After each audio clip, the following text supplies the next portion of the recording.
Credito Trevigiano cede il corpo centrale di Villa Emo a un privato dopo settimane di polemica. Oggi l'annuncio, ora l'ultima parola spetta allo Stato con il diritto di prelazione.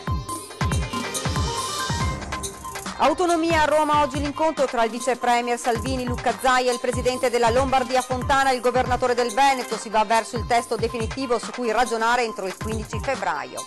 Attraversa la strada per prendere il bus investito da un camion, grave un sedicenne, il dramma stamane a Preganzioli. Il dolore straziante dei genitori e la comunità in lutto, oggi i funerali di Luigi Martignago, il 14enne stroncato dalle complicanze dell'influenza, il parroco dall'altare, un rimpianto dove poteva essere fatto qualcosa di più?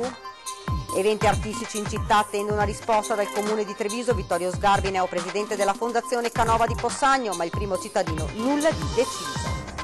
Sabato la loggia dei Cavalieri a Treviso, la battaglia tra rapper patrocinata dal comune, giovani in piedi sui muretti e zona affollata, oltre misura in contraddizione con il regolamento in votazione proprio in queste ore. Grande festa oggi a Vazzola per i 108 anni di Palmira Pessotto, la nonna della marca trevigiana. Buonasera, ben ritrovati dalla redazione di Treviso. Lo avete sentito oggi dai titoli, la vendita di Villa Emo proprio in apertura di questa edizione.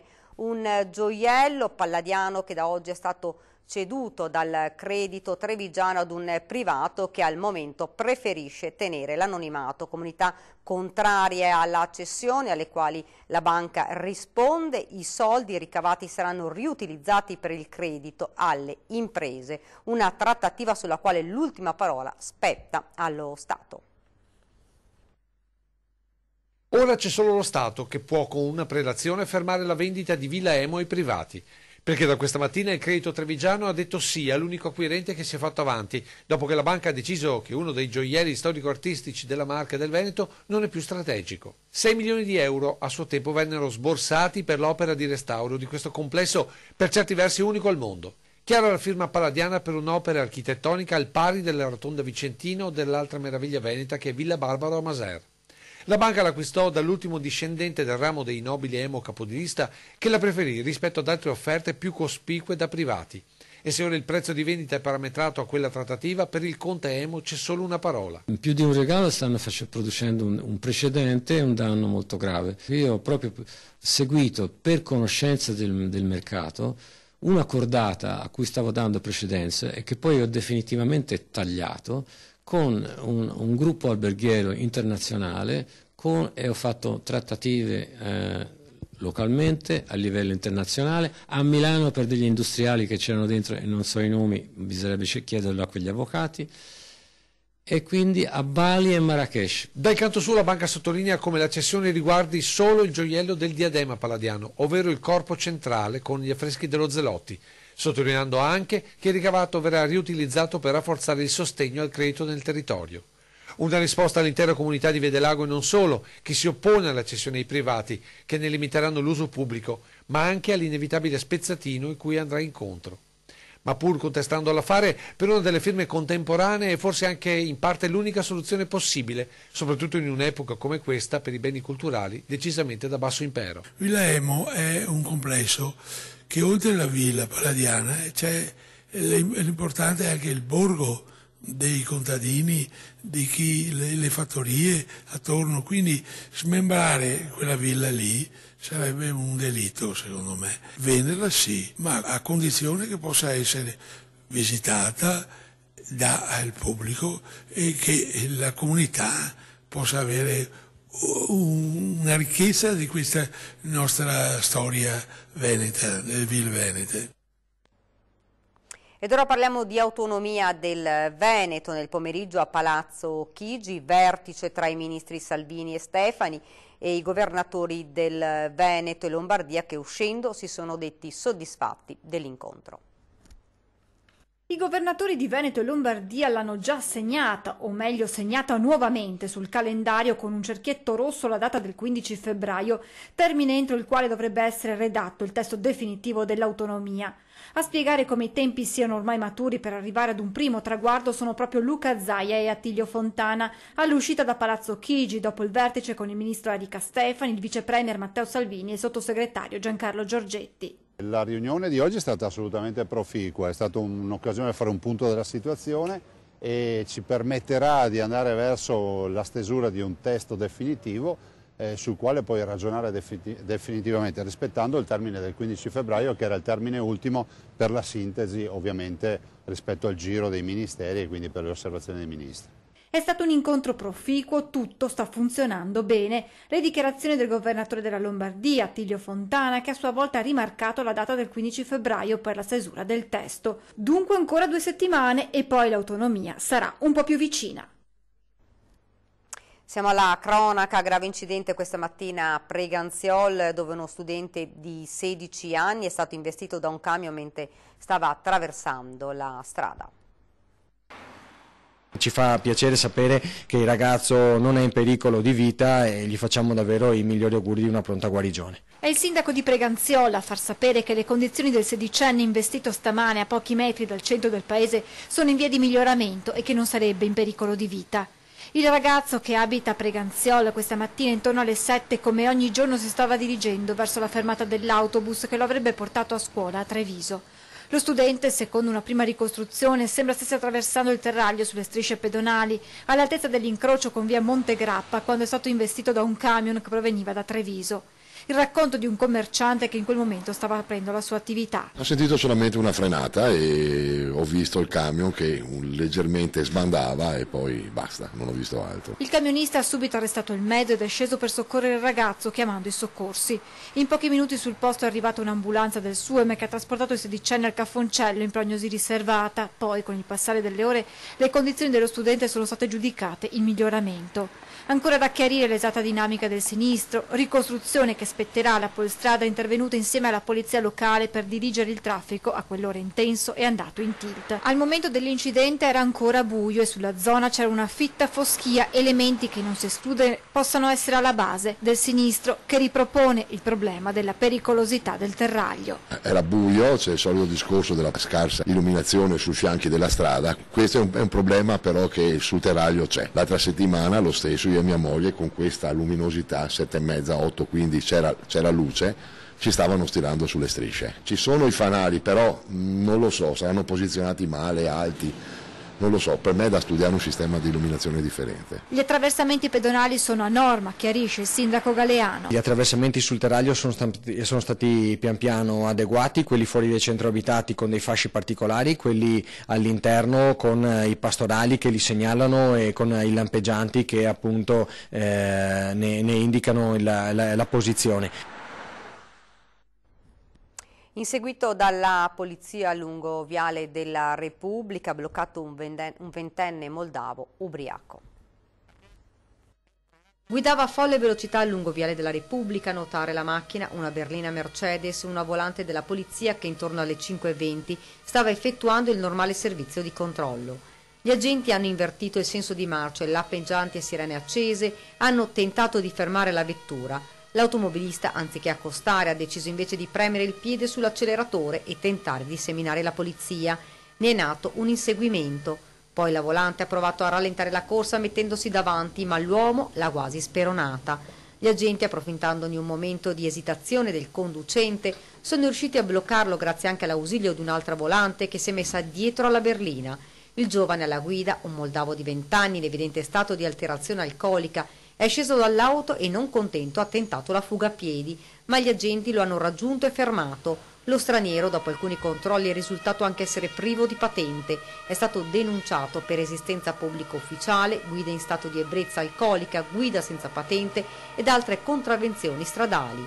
L'auto è risultata appartenere a un altro moldavo di 35 anni che, contattato, si è recato sul posto, anche lui in stato di alterazione alcolica. Anche per lui sono state elevate diverse sanzioni amministrative per un totale di oltre 3.000 euro, tra cui l'incauto affidamento del veicolo.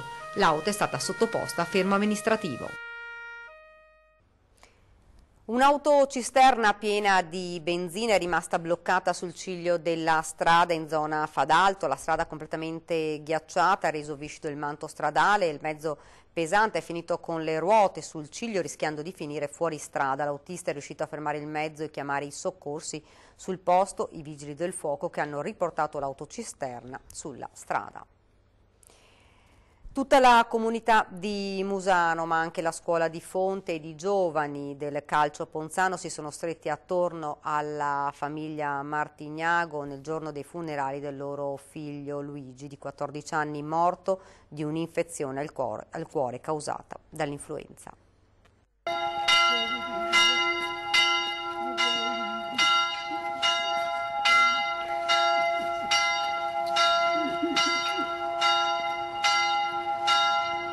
Immagini che descrivono al di là delle parole la disperazione dei genitori di Luigi Martignago, il 14enne morto da un'infezione al cuore causata dal virus dell'influenza. La chiesa di San Martino a Musano colma dei tanti che l'hanno conosciuto, gli amici e i vicini di casa, i compagni di scuola del CFP di Fonte, i giovani del Ponzano Calcio dove Luigi militava per quella passione secondo solo alla musica e alla sua chitarra. Fiori e bara bianca, con sopra il suo volto sorridente, quello che i compagni ricorderanno per sempre. Sei stato il nostro pilastro fondamentale, con la battuta sempre pronta, con il sorriso e la risata che contagiavano tutti coloro che ti erano vicini. Struggente il ricordo di uno dei suoi dirigenti del Ponzano Calcio, Pier Antonio De Zen. Noi del Ponzano Calcio, oltre al dolore, allo sgomento, perché no, alla rabbia, riusciamo a esprimere poche parole, ma stai vicino anche a noi, che della tua bontà e gentilezza avremo sempre tanto bisogno. Gli amici del Ponzano Calcio.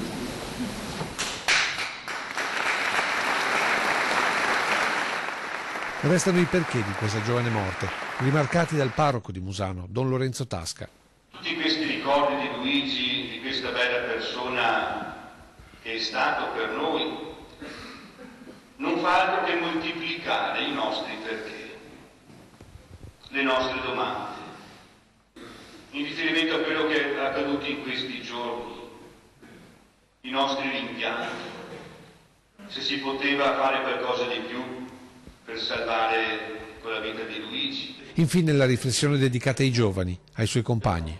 La vita è un dono preziosissimo, ma molto delicato e fragile.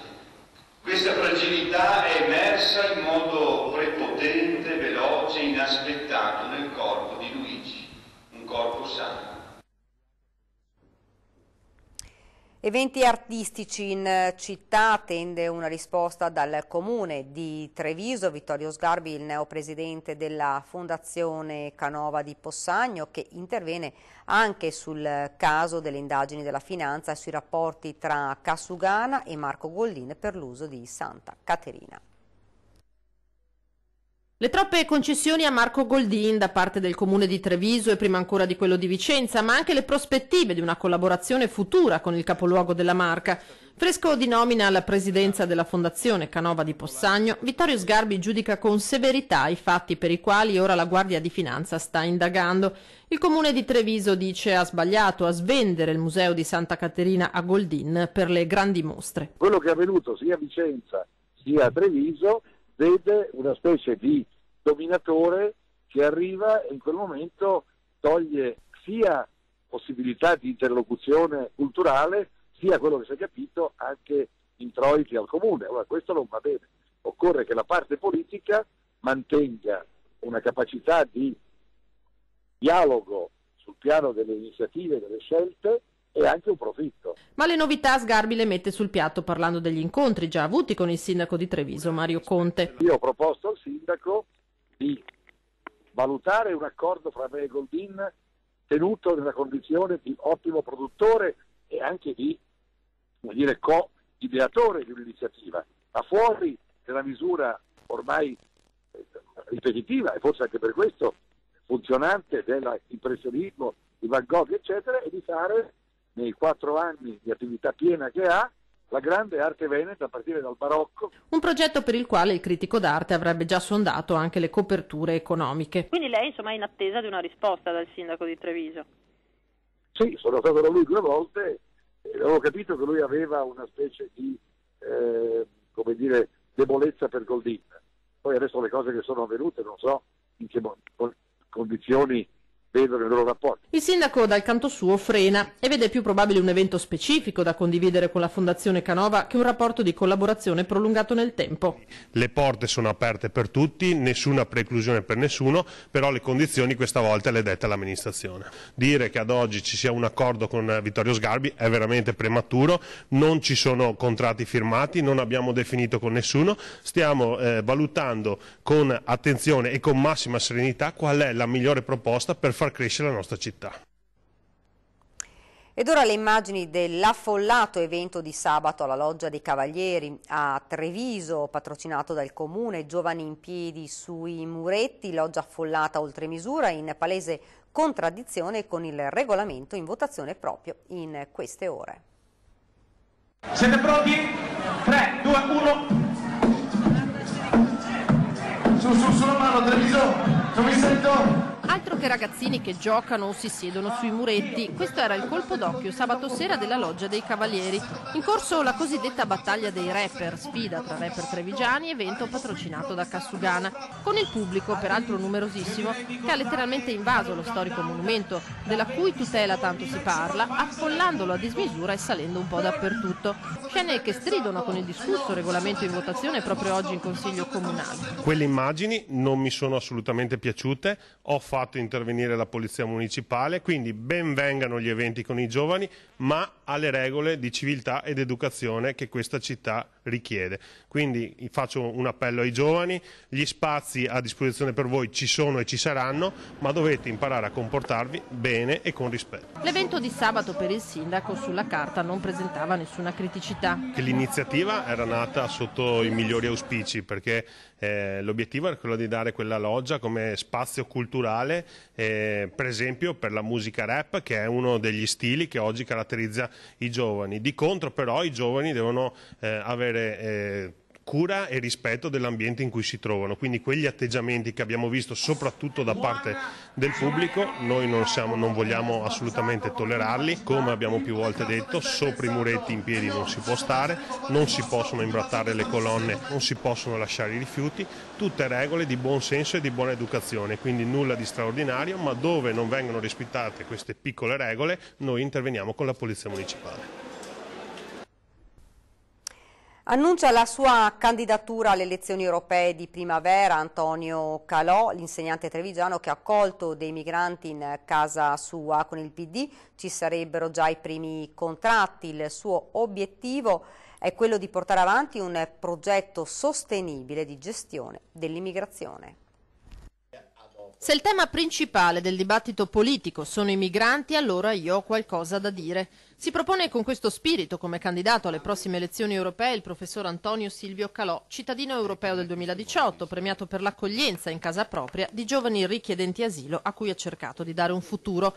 Assiste sconfortato al braccio di ferro sui migranti della Sea-Watch, lui che al Ministero dell'Interno aveva già sottoposto un progetto di gestione dell'ondata migratoria che ritiene efficace e umano allo stesso tempo. Risoluzione di graduale cioè di accoglienza e graduale poi inserimento in maniera corretta nel rispetto delle leggi, dove c'è comunque inevitabilmente una selezione anche tra le persone, perché solo quelle che veramente vogliono restare qua resterebbero, perché è un progetto serio che impegna anche colui che arriva qua, però nel momento in cui andiamo a respingere queste persone le andiamo a respingere non come Italia, non come Francia, non come Germania, ma come Europa. Si mette a disposizione, dice, senza aggiungere altri dettagli. Chiara l'area politica per la quale potrebbe correre il Partito Democratico, con cui già ci sarebbero stati i primi contatti. Il mio solco è sempre stato certamente un solco progressista, il mio solco è sempre stato un solco del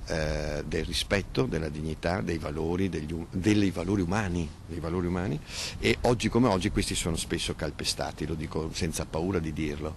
Ecco, quindi chiaramente io mi auguro che il centro-sinistra possa risorgere forte e condurre una battaglia leale, ma con delle chiare soluzioni o possibili soluzioni a certi problemi. La notizia della sua candidatura raccoglie consenso, centinaia di like in poche ore sul suo profilo Facebook. Sì, tantissimi amici e tantissimi giovani. Se ci sarà una svolta saranno secondo me i giovani e le persone anziane che, conoscendo che cosa è stata la società chiusa, insegneranno ai giovani cosa evitare. Ed ora ci fermiamo un attimo, c'è la pubblicità.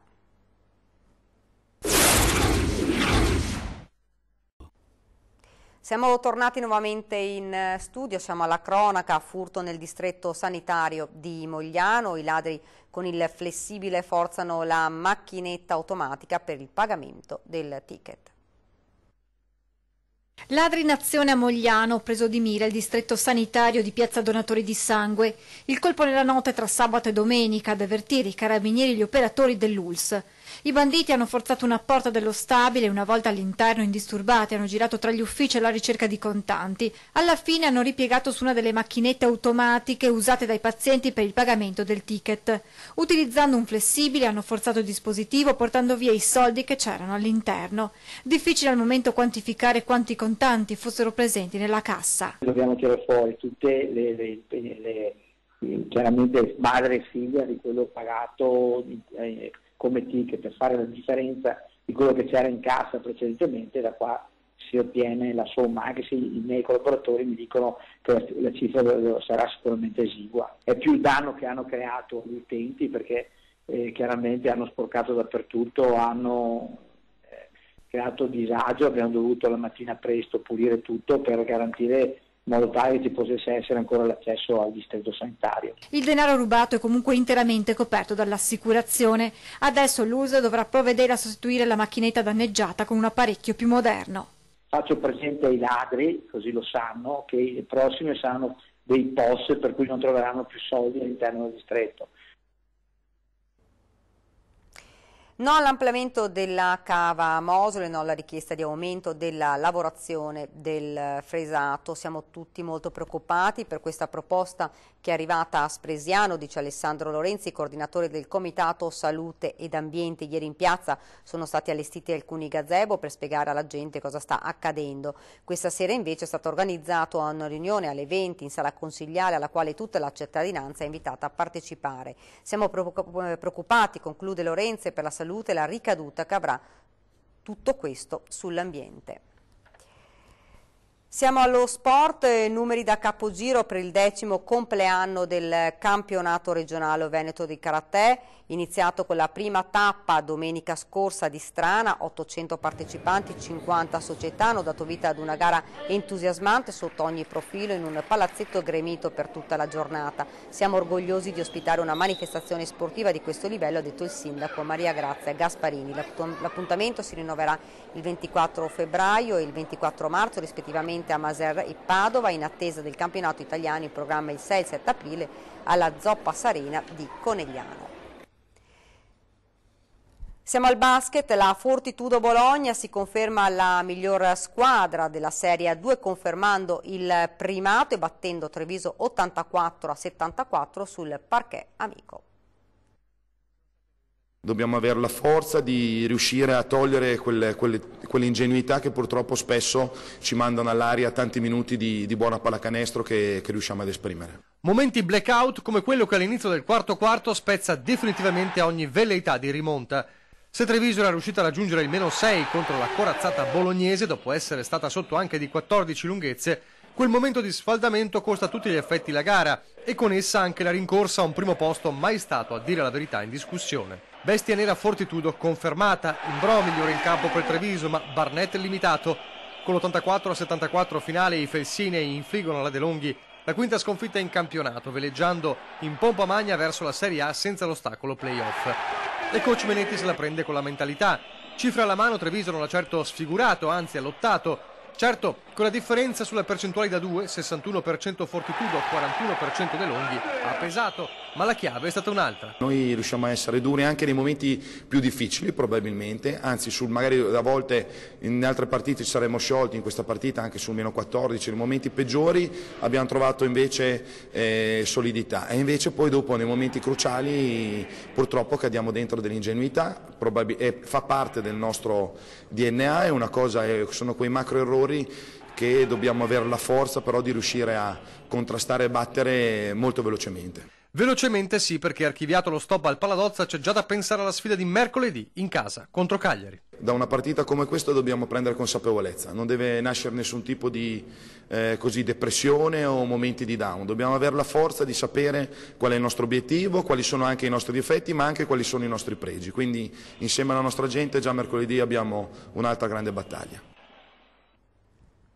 Grande festa a Vazzola per i 108 anni di Palmira Pessotto, la nonna della Marca. Tanti auguri a Palmira, tanti auguri a te. Un coro speciale per un compleanno speciale, quello per la nonna della Marca, ovvero Palmira Pessotto di Francenigo, classe 1911. Che per chi non avesse afferrato oggi fanno la bellezza di 108 anni, che posizionano la festeggiata come la più longeva della nostra provincia. E il coro non è da meno nella casa di riposo Mozzetti di Vazzola, la cui media di età corre sui 90 anni, ed è segno di una vita media che si allunga, per la quale ognuno ha la sua ricetta. La fede e la tranquillità della donna porti a vivere più in pace, più tranquillità. Qui a Vazzola ci sono 100 ospiti degenti e poi c'è anche un day hospital che viene molto utilizzato. In famiglie sempre più piccole, con i problemi di lavoro che ci sono, sarà ovviamente il nostro futuro questo. Palmira oggi non aveva molta voglia di parlare della sua vita, che è, nel più tipico degli esempi dei nostri vecchi, un vero e proprio romanzo. Iniziato con la Grande Guerra, dai piccoli sotterfugi da bambina tra le linee austro-ungariche del dopo Caporetto per portare a casa qualcosa da mangiare, agli insegnamenti in casa di un farmacista a Porto Buffolè. Esperienza che l'ha indirizzata a Milano, dove è diventata aiuto medico anestesista tra i bombardamenti del secondo conflitto, con feriti che poi aiutava a scappare nei giorni bui della Repubblica di Salò. Poi il salto verso Roma, dove invece ha contribuito a far nascere tanti bambini. Infine il ritorno nella sua terra, a Gaierine, fino ad una settimana fa, quando ha deciso per la casa di riposo. Voi vi siete tenuti la zia per più di 20 anni in casa. Senta, è così duro tenersi un anziano in casa? No, non è duro, basta avere un po' di pazienza. Un valore aggiunto, ci confida Luigi, per l'esperienza ma anche per la saggezza che cresce con i capelli bianchi. E allora, per capire quale sia stato l'elisir di lunga vita di Palmira, lo chiediamo a chi da più di mezzo secolo è un po' la sua confidente. Mangiare poco e star vedere no, mangiare quel che si può e non quel che si vuole. Stare sereni e basta, perché se ti vedono musona. No, non mi piace. Siamo arrivati al termine, vi ricordo fra qualche minuto, 20:10, Nord contro Sud, Vincenzo Marinesi in studio, presidente di Confindustria Venezia. Subito dopo non perdetevi Ring, la madre di tutte le battaglie, in studio Giordano Oriello, imprenditore, Roberto Marcato della Lega, l'onorevole Nicola Pellicani del Partito Democratico e Simone Scarabelli del Movimento 5 Stelle. Ed è tutto, io vi lascio come di consueto le nostre previsioni del tempo. Grazie davvero per averci seguito e buona serata.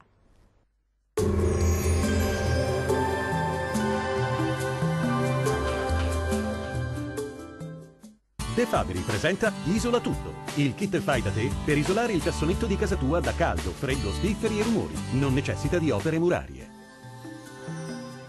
Ben ritrovati al meteo. Torna il bel tempo sulle nostre regioni. Vediamo il dettaglio. Sul Veneto sarà una splendida giornata all'insegna della stabilità. Sarà dunque ampiamente soleggiato su tutte le province, con cielo al massimo poco nuvoloso. Non si esclude tuttavia qualche foschia o nebbia al mattino sui settori meridionali. Temperature minime comprese tra -2 e -5 gradi, massime tra 2 e 6 gradi.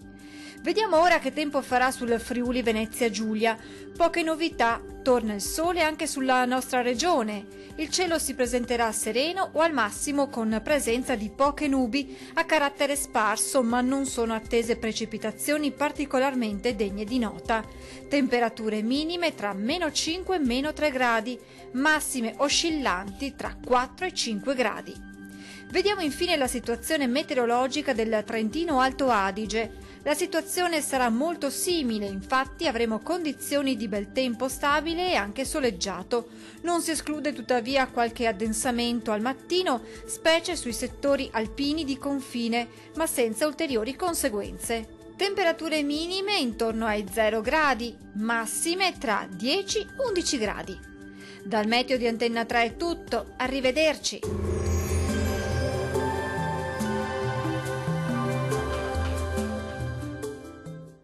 De Fabri presenta Isola Tutto, il kit fai da te per isolare il cassonetto di casa tua da caldo, freddo, spifferi e rumori. Non necessita di opere murarie.